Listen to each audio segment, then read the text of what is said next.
नाज़रीन, कराची में पुलिस पारां मुबैना तौर फोरन सां मुक़ाबले जी दावा कई वई आहे, जंहिं दौरान कांस्टेबल शहीद थी वियो आहे।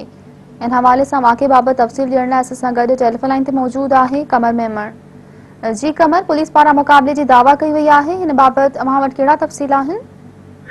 जी बिल्कुल, ये सचल थाने जी हद है जमाली पुल।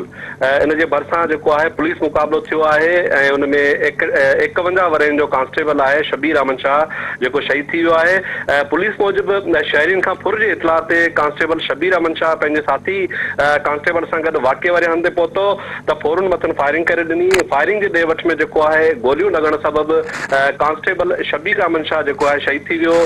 जॾहिं त जेके जवाबदार हुआ उहे फायरिंग खां पोइ जेको मौक़े तां फरार थियण में कामयाब थी विया। पुलिस जेको आहे वाक़े खां पोइ पुलिस ऐं रेंजर जा वॾा अटाला जेको आहे न मौक़े ते पहुता। शहीद कांस्टेबल जो जेको लाश आहे उनखे अस्पताल मुंतक़िल कयो वियो आहे ऐं पुलिस जो चवणु आहे त वाक़े जी घण रुखी जांच जेको आहे शुरू कई वई आहे। जी कमर, अव्हां जी महिरबानी।